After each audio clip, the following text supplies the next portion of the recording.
नमस्कार दोस्तों, मैं मौजूद हूं ढांसा बॉर्डर पर। जी हां, 2 दिन के घटनाक्रम का मैं जिक्र करूं तो परिस्थितियां पल पल में किस तरह बदलती हैं यह पूरे देश ने देखा है।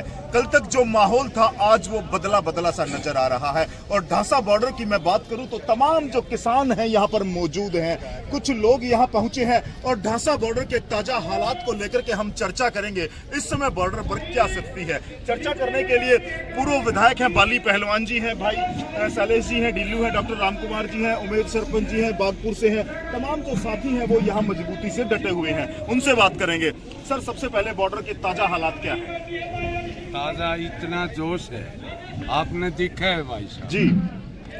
जो ये किसान के साथ धोखा किया है, सरकार की पॉलिसी थी, बदनाम किसान किया गया, उसका रिएक्शन ये आपको दिख रहा है। यहाँ नहीं, पूरे दिल्ली की चारों तरफ दिख रहा है। राकेश टिकैत के आंसुओं का असर है ये उसका। तो आगे क्या रणनीति रहेगी? लोग फिर से जुड़ना शुरू हो गए हैं। फिर से इतने जोश से, जो पहले नहीं था वो इतना जोश है जो जय करेंगे। अब मानने नहीं गए किसी कीमत पर, इतना जोश आ गया। ऊर्जा दे दिए तो अगर राकेश टिकैत को वो गिरफ्तार करने नहीं जाते तो 2-3 दिन में ये फ्लॉप भी हो जाए। हालात ये थी। अब इतनी ताकत आ गई, पूछो ना, इतनी जान आ गई। अब किसान अपना हक लेके रहेगा, ये ऐलान है, हर व्यक्ति का जबान पर ये ऐलान है।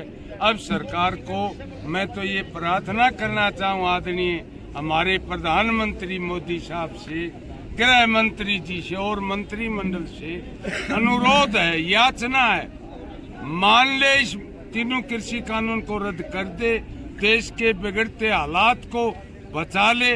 ना तीनों ऐसे जिम्मेवार होंगे, ना भगवान माफ करेगा, ना किसान माफ करेगा, ना जनता माफ करेगा। जी विधायक जी, जो घटनाक्रम हुआ है, पुलिस ने दबाव बढ़ाया है, एफआईआर दर्ज की गई है, मुकदमे दर्ज किए गए हैं, उनको लेकर के आप क्या कहेंगे? आंदोलन पर कोई असर पड़ेगा?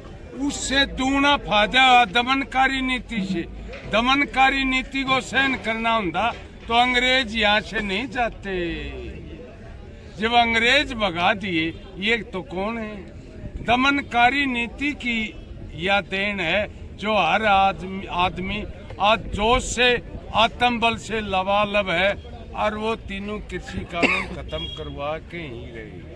जी हाँ, आपने देखा कि तमाम जो किसान हैं वो बॉर्डर पर जुटना शुरू हो चुके हैं और संख्या लगातार बढ़ती जा रही है। जिस तरह से यहाँ पर बात की जा रही है कि यह जो आंदोलन है यह सुचारू रूप से चलता रहेगा और तमाम जो बातें हैं उनको लेकर के भी चर्चा भी करेंगे। कुछ और साथी भी हैं, डॉक्टर साहब हैं। डॉक्टर साहब, क्या लगता है इन तमाम घटनाक्रम के बाद आंदोलन का क्या रहेगा? आंदोलन के अंदर सामाजिक ताकत मिली है। दमनकारी नीति के विरुद्ध रहा है किसान और मजदूर हमेशा, और दमनकारी नीति को कभी स्वीकार नहीं करेगा। ये बहुत ही सहनशील और शांति प्रिय समाज है, अन्नदाता है ये, और इनके चुनी हुई सरकार है। इनके दमनकारी नीति तो अंग्रेजों ने भी नहीं स्वीकार की थी, आज इनको कैसे स्वीकार करें? अपने काले कानूनों को वापस करके ये लोग अपनी घर वापसी करें। चलिए विधायक जी, मैं कुछ जानना चाहूंगा। जो खबरें आ रही हैं, कुछ स्थानीय लोग भी अब आंदोलन का विरोध करने लगे हैं, इसको लेकर के आप क्या कहना चाहेंगे, क्या अपील करेंगे? वो भाई अनसमझ है।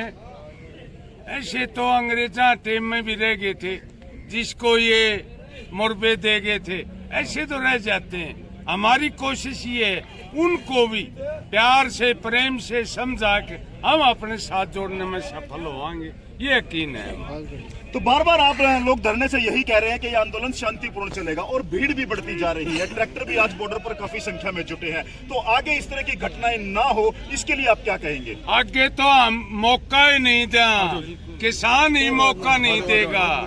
अब की बार मार खाई गई, ये हमने ये पता होता अब किसान के हमारे साथ ये ठगी होगी तो हम ये आंदोलन आयोजन नहीं करते। अब किसान बहुत सियाना हो चुका, बुद्धि से काम लेगा। अब बुद्धि से काम लेगा, सारी 36 बरादरी को मिला के ने सत्ता से बाहर करेगा किसान, इसको ये काम करेगा। अब जी हां, आंदोलन को लेकर के प्रखर नजर आ रहे हैं और देखिए तमाम जो किसान हैं, कुछ संगठनों के लोग भी यहां मौजूद हैं, कुछ राजनीतिक पार्टियों के लोग भी मौजूद हैं और छत्तीस बिरादरी को साथ लेकर के इस आंदोलन को और आगे ले जाने का यहां पर आज संकल्प किया गया है। मैम के पूर्व विधायक है बाली पहलवान जी, चौधरी रामकुमार जी भी हमारे साथ जुड़ने वाले हैं, उनसे भी बात करेंगे। क्या लगता है, आपने अनेकों आंदोलन देखे हैं, लंबा अनुभव रहा है और महासभा की महत्वपूर्ण जिम्मेदारी आप पर रही है। आज आंदोलन जिस मोड़ पर खड़ा है उसको आप किस नजरिए से देखते हैं? आज आंदोलन किस मोड़ पर आंदोलन हमारा सही रास्ते पे चला है जी। कुछ लोगों ने, कुछ सरकारी तंत्रों ने, हम तो सरकारी साजिश कहे, जिन्होंने गुमराह करने की कोशिश की और बदनाम करने की कोशिश की, मगर हमारा किसान उस रास्ते पे भटकना नहीं चाहता और ना भटका। हमारा किसान ने शांतिपूर्ण आंदोलन किया और शांतिपूर्ण आंदोलन करेगा और शांति कभी हम नहीं तोड़ेगा। अहिंसा रहे, हमने किसानों के बच्चों ने फौज पे बॉर्डर पे मोर्चा संभाला है और हम यहाँ अन्नदाता को ये भूखा मार रहे हैं। हमारा ही हमारे को आपस में लगाना चाह रहे हैं, परंतु वो इसकी साजिश फेल हो चुकी। पूरी दुनिया को और देश को पता चल गया ये क्या साजिश थी। हमारे कोई भी जो हमारे किसान आंदोलन के जो ट्रैक्टर थे वो पत्र भ्रष्ट नहीं हुए, वो सिर्फ सरकारी तंत्र के थे, जो इनके अपने थे, खरीदे हुए थे, इनके अपने थे, जो अपने बहकाए हुए थे, बीजेपी कार्यकर्ता के, आरएसएस के थे, वो ही गए हैं। बाकी हमारा कोई भी, आप देखो ना, जिनके 40 के नाम ले रहे, कोई था वहाँ लाल किले पे? कोई नहीं था, सिर्फ वो थे जो उनके अपने सिखाए हुए थे। बाकी आंदोलन हमारा कमजोर नहीं कह सकते इसको। जी, आंदोलन को कमजोर नहीं कहा जा सकता है। तमाम ये बातें कही जा रही हैं, कुछ युवा साथी हैं, उनसे भी बात करेंगे। तमाम तरह की जो घटनाएं हुई आप सब जानते हैं, हम भी जानते हैं। आगे आंदोलन को सफल चलाने के लिए युवाओं की क्या भूमिका रहेगी? जय जवान जय किसान। शर्मा जी, उस दिन भी मैंने आपको बताया था कि हमारे जो बुजुर्ग हैं उनके दिखाए रास्ते पे हम चलेंगे। और एक जो भीड़ होती है, उस भीड़ में जेब कतरे भी आते हैं। कोई मेला होता है तो उसमें जेब कतरे भी आते हैं। वो जेब कतरे प्लांट किए गए थे सरकार के द्वारा, आप समझ रहे हैं ना।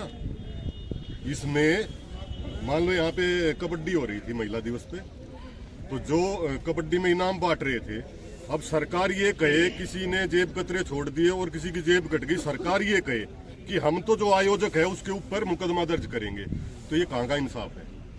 प्रशासन को देखना चाहिए था ना ये सब। उनको रूट दिया, रूट डाइवर्ट किया गया, वो रूट बंद किया गया, उनको लाल किले तक भेजा गया। किसका आदमी हो? सब बीजेपी के आदमी है, तो उन पे मुकदमा करो, उनको गोली मारो, कौन मना कर रहा है? आज भी अखबार में स्टेटमेंट आ रही है जी, आज भी दीप संधू की स्टेटमेंट आ रही है। शर्म की बात है जो अब तक गिरफ्तार नहीं हुआ है।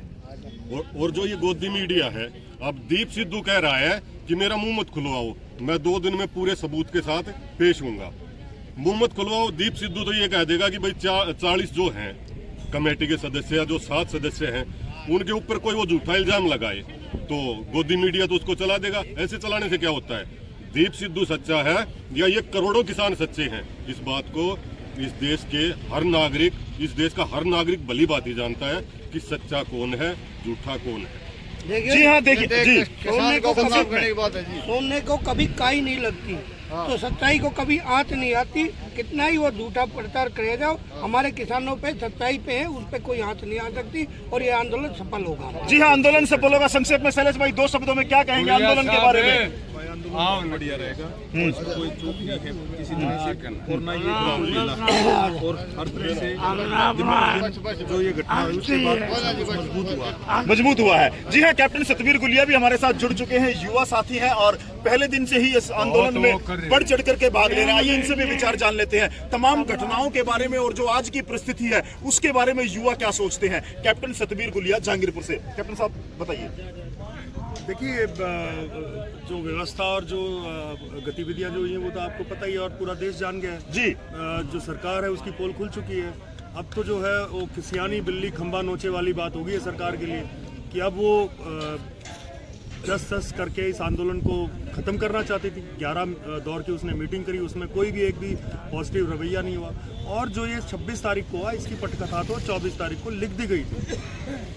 ये संजय जी, ये बात जो है ये 24 पूर्व नियोजित कार्यक्रम था, पूर्व नियोजित, बिल्कुल एकदम वेल प्लान। और सारा तंत्र जो है 22 तारीख को मीटिंग खत्म करके उसके बाद पूरा तंत्र, सरकारी तंत्र इस काम में लग गया था कि इस आंदोलन को खत्म कैसे किया। तो जैसे ही 26 तारीख हुई, जॉइंट कमिश्नर दिल्ली पुलिस को तुरंत तबादला कर दिया गया। उन्होंने मना कर दिया कि मैं किसानों पे गोली नहीं चला सकता, मैं किसानों के साथ अन्याय नहीं कर सकता, मैं सख्ती नहीं कर सकता हूँ। 6 बजे उनका ट्रांसफर हो गया, पीएम सिक्योरिटी में डाल दिया गया उनको और उनकी जगह दूसरे महानिदेशक को पोस्टिंग कर दिया गया। तो ये सारी चीज़ें जो थी ये पूर्व नियोजित थी। जहाँ तक बात है कि जो हमारे ही लोकल साथी हैं, ऐसा नहीं है। कोई भी लोकल साथी, आप दासा बॉर्डर धरने पे देखिए, हमारे साथ तो आज भीड़ बढ़ी है। कोई लोकल साथी नहीं चाहता कि भाई ये धरना भीड़ तो गाजीपुर में भी काफी बढ़ रही है, खबरें आ रही हैं गाजीपुर में भी भीड़ बढ़ी है लाखों की संख्या में। जहाँ तक मैं सिंगू बॉर्डर की घटना का जिक्र करूंगा, जो कि आजकल जो चल रही है अभी लेटेस्ट। कुछ स्थानीय लोग वहां पहुंचे हैं कैप्टन साहब, जो विरोध में नारे लगा रहे हैं। संजय जी, वो स्थानीय लोग नहीं है, वो प्रायोजित लोग हैं वो भी जी, क्योंकि जो इस आंदोलन में भी घुसाड़े गए वो भी स्थानीय लोग बताए गए, वो स्थानीय लोग नहीं थे। देखिए, कोई भी क्रिमिनल होता है उसका कोई स्थानीय या आउटसाइडर नहीं होता है, उसका काम ही क्राइम करना होता है। तो ये क्रिमिनल लोग हैं जो सरकार के द्वारा भेजे गए, ये क्रिमिनल लोग हैं, इनके खिलाफ मुकदमा दर्ज होना चाहिए। वो क्यों किसान का विरोध कर रहे हैं? तो हम उनको स्थानीय नहीं मानते, वो हमारा हिस्सा नहीं है, वो बिल्कुल हमारे से विपरीत लोग हैं और वो सरकार के प्रायोजक। चलिए, आंदोलन की आगे क्या रणनीति रहेगी? ढांसा बॉर्डर की मैं बात करूं, ढांसा बॉर्डर पे जिस प्रकार से शांतिपूर्वक अभी तक चलता रहा है आंदोलन, इसी प्रकार चलेगा। रणनीति हमारी और ज्यादा सुदृढ़ रणनीति के साथ और ज्यादा जोश के साथ और ज्यादा होश के साथ किसान इस आंदोलन को लड़ेगा और सरकार से निरंतर बातचीत भी करेंगे। आगे इस तरह की घटनाएं ना हो उसके लिए आप सब लोग किस तरह से रिस्पॉन्सिबल हैं? क्या देखिए, हम लोग किसी रिस्पॉन्सिबल पहले भी थे और आज भी हैं। हमारी तरफ से कभी कोई घटना हुई ही नहीं। ये तो सरकार कह रही है कि किसान जिम्मेवार है, हमने तो कुछ किया ही नहीं। जी हाँ, आपने देखा कि तमाम ये बुद्धिजीवी लोग हैं जो पूर्व विधायक से लेकर के आर्मी से कैप्टन है, कामरेड है और राजनीतिक दलों के लोग हैं और सामाजिक संस्थाओं से जुड़े हुए भी लोग हैं। चाहे चौधरी रामकुमार की मैं बात करूं या जो तमाम लोगों से मैंने बात की है, बार बार आश्वासन यही दिया जा रहा है कि बॉर्डर पर धरना शांतिपूर्वक चलेगा, इसी तरह धरना चलता रहेगा और लोगों की संख्या भी लगातार बढ़ती जा रही है। अंत में मैं एक बार फिर से बाली पहलवान से जुड़ना चाहूंगा। पहलवान जी, क्या संदेश देंगे तमाम लोग जो हमारा चैनल देख रहे हैं बॉर्डर के हालातों के बारे में, और आपकी ओर से क्या अपील की जाएगी? मेरी ओर से यही अपील है, किसान भाइयों का ज्यादा से ज्यादा साथ दो। सबको मेरी तरफ से राम राम और प्यार प्रेम से, नरमाई से, समझदारी से इस आंदोलन को आगे बढ़ाना, ये अपील करता हूं मैं किसान भाइयों की तरफ से। जी हाँ, आपने देखा कि बार बार ये जो बुजुर्ग है, जो आसपास के दिल्ली से ही नहीं हरियाणा प्रदेश से और महमसक से और दूर दूर से जो लोग किसान यहाँ पहुंचे हैं, एक ही अपील की जा रही है कि आंदोलन शांतिपूर्ण रहेगा, ढांसा बॉर्डर पर आंदोलन जारी रहेगा और आंदोलन इसी तरह चलता रहेगा। समाचार क्या रही है उसका भी धन्यवाद करते हैं, क्योंकि बहुत से आजकल मीडिया हैं जो मोदी मीडिया हो गए हैं, वो दिखा नहीं रहे सच्चाई। आप कम से कम पूरा जो एट द स्पॉट है वो दिखा तो रहे सच्चाई। बाकी और मीडिया अखबार है सारा जो वही कह रहे हैं जो सच्चाई। चलिए।